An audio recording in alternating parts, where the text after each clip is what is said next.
to those liberation fighters in the 60s and 70s. Yeah. Current efforts to fight against vehicle. Well, of course, the comrades left examples. There's been many things written about the Black Panther Party and other movements, RAM, the Republic of New Africa. And, of course, we know that the greatest factor was COINTELPRO and the infiltration of those organizations, and then ultimately the physical assaults, the armed assaults against the comrades across the country. And so those lessons, taking them and rolling them into what we're dealing with today, since we understand that we agent-proof ourselves and our organizations. And I think that the most important thing, Brother Nausi, at this point is that the pace of organizing needs to speed up more.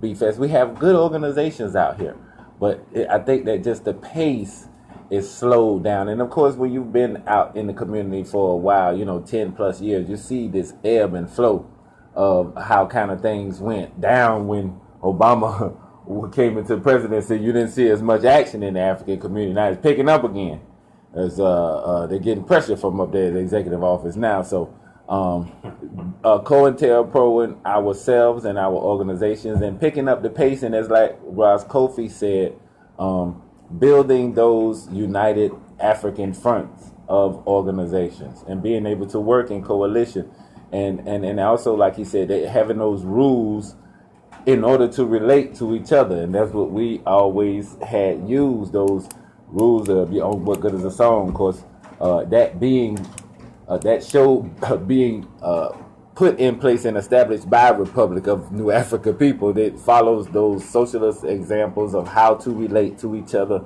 in organization. And if you listen to What Good Is a Song, we always talk about combat liberalism, unity, criticism, unity. And these things we use in organization circles in order to express what we feel and have some guideline principles to go by. Just like he was saying, you got my phone number. If you heard somebody say something about me, you can call me directly, and then having those links between the organizations.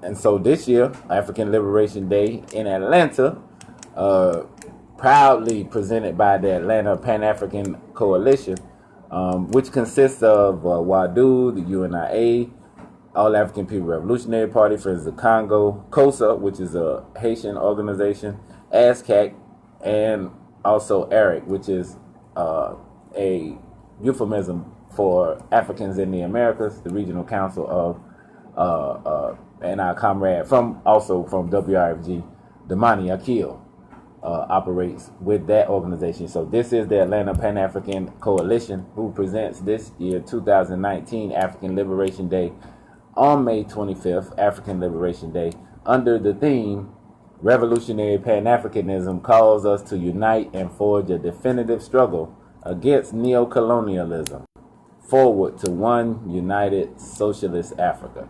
And of course, that is the theme published by All African People's Revolutionary Party, as Ras Kofi just said too, which Baba Kwame Ture had been one of the founding members of, and goes back to that time of Kwame Nkrumah and the freedom struggle linking the diaspora here with the continent. So, Brother Tut, you mentioned what we need to do moving forward, like picking up the pace and things of that nature. But what are some of the successes, progress that have been made to get us to this point? I myself feel very proud about what we're talking about right now. That's 7 organizations, and we're looking to add more. We've talked to Malcolm X Grassroots, Habashah, New Era. So that is something that is very positive, and we've set out some guidelines where we're moving forward with that work. Ras Kofi also in Bob Fest. So building that type of coalition, we know is the kind of positive work that got to be done.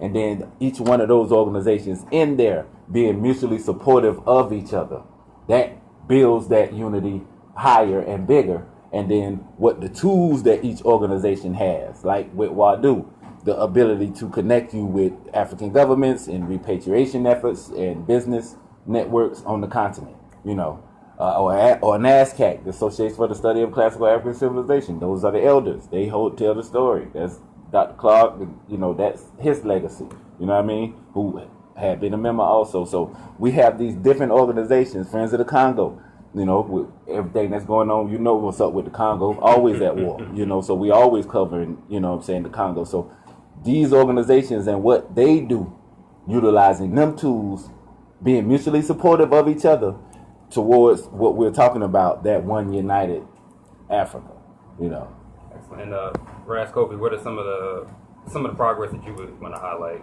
as we move into African Liberation Day celebration on Saturday? Yes, sir. What's some of the progress that you would highlight since 1963 to now?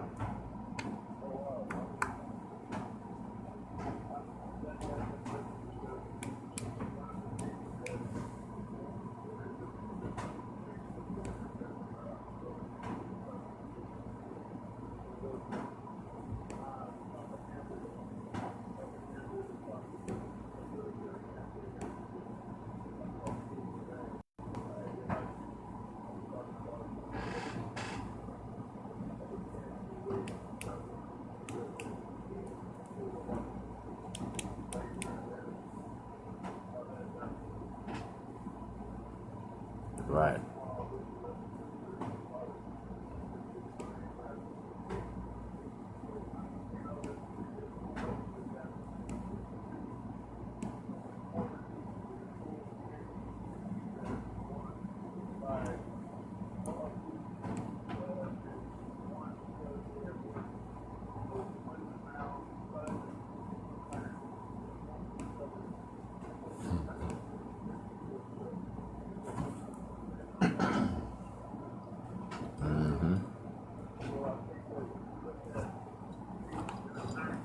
Like how the Cuban Revolution has been able to support African liberation initiatives all over the world. And even to the day when Katrina bust, people like Chavez and Castro at the time and other people were able to send resources to our people who, other than that, were, was really making it look like the whole African world was completely sterile, because we're here and we're in the midst of this empire and we're seeing our people on rooftops, talking about help me please, and nobody is able to do anything, or seemingly able to do anything.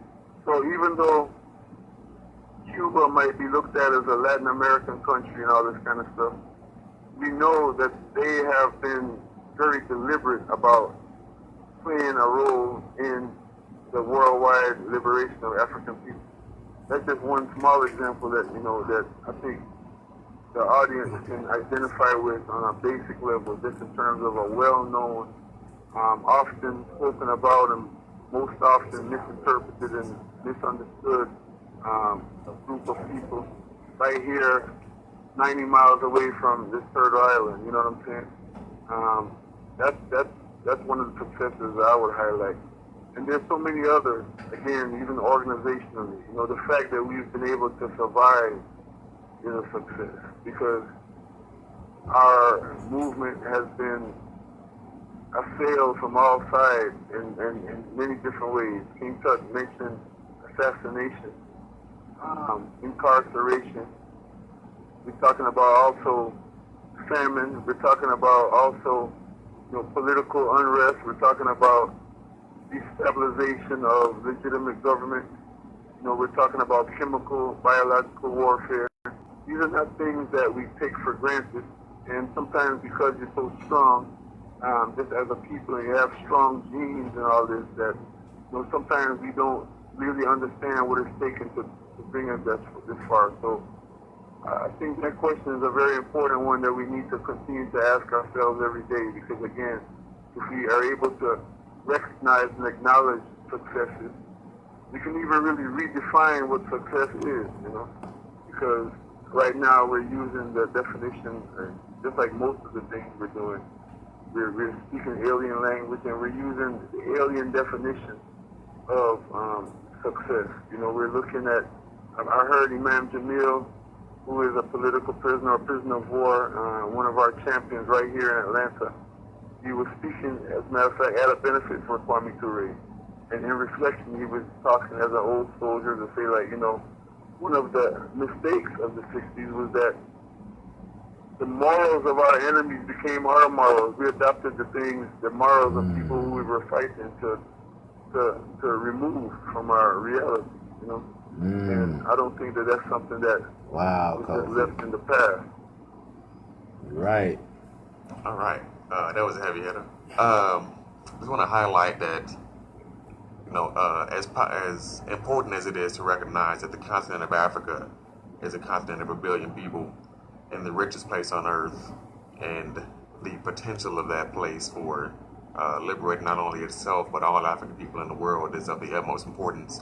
But African Liberation Day is not just about the continent of Africa, because Jamaica, for instance, is an African nation that is in need of liberation.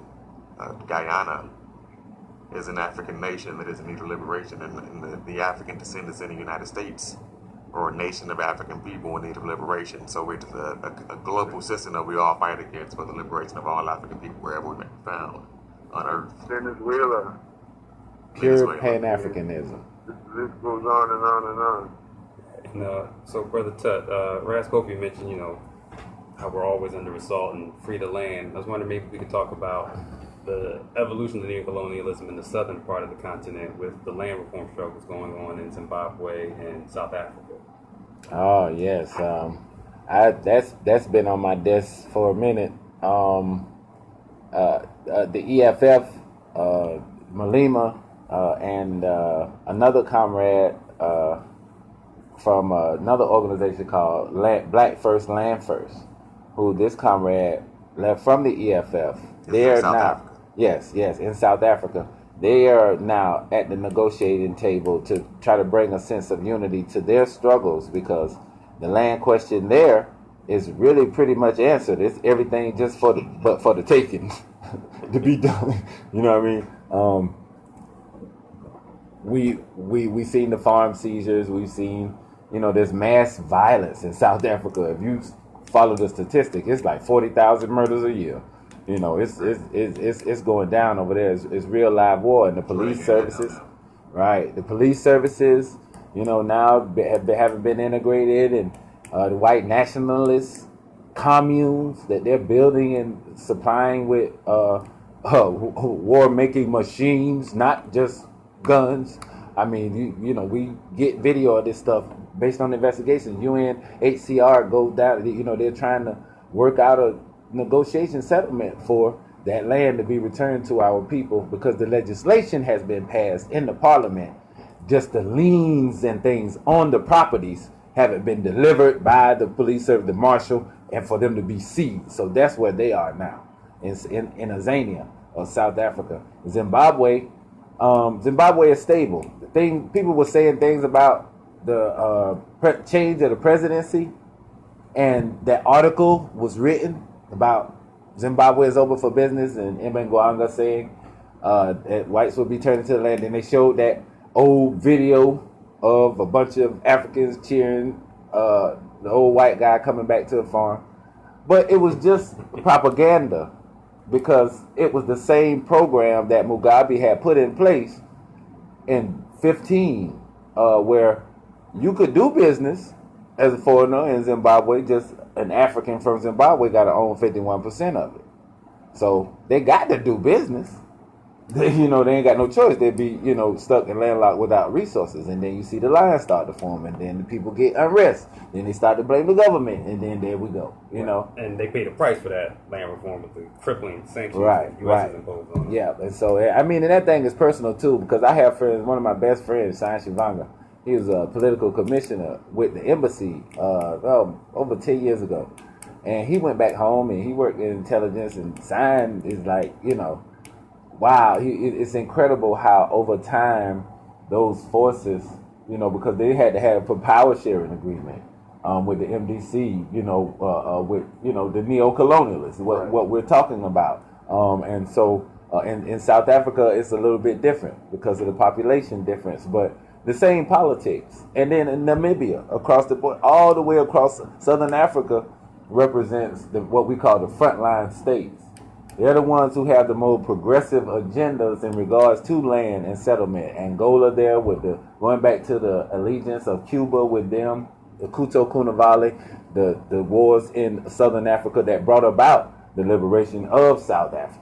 You know what I mean? So that history, that's the continuation of the African liberation struggle, and it goes on now to today in the Congo and out in West Africa, and Zimbabwe with their presence as a security factor in Southern Africa. That's what people don't think. Why they'll just go invade Iraq and all that? But they won't go to Zimbabwe. It's just another African country. They invade the West African ones. Why they won't go down there? Because they know everybody is going to fight. Same reason they don't go to Cuba, and it's right there 90 miles away. Everybody is going to fight. You learned in Vietnam and Korea that when everybody is going to fight, you're not going to win that. So that history of that African liberation struggle, that determination continues on, and even now down in Venezuela. It continues, and the solidarity, African Liberation Day is the expression of the solidarity of all those anti-imperialist forces from back then until now that's still carrying out that fight. Spirit of the apprentice run up in it. Right. Because everybody gonna fight. Everybody, even the babies. We will be back after this. I'll start singing that call movie. I would not say that.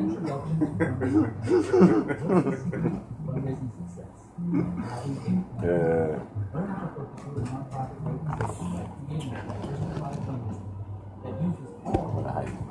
want to take a pause.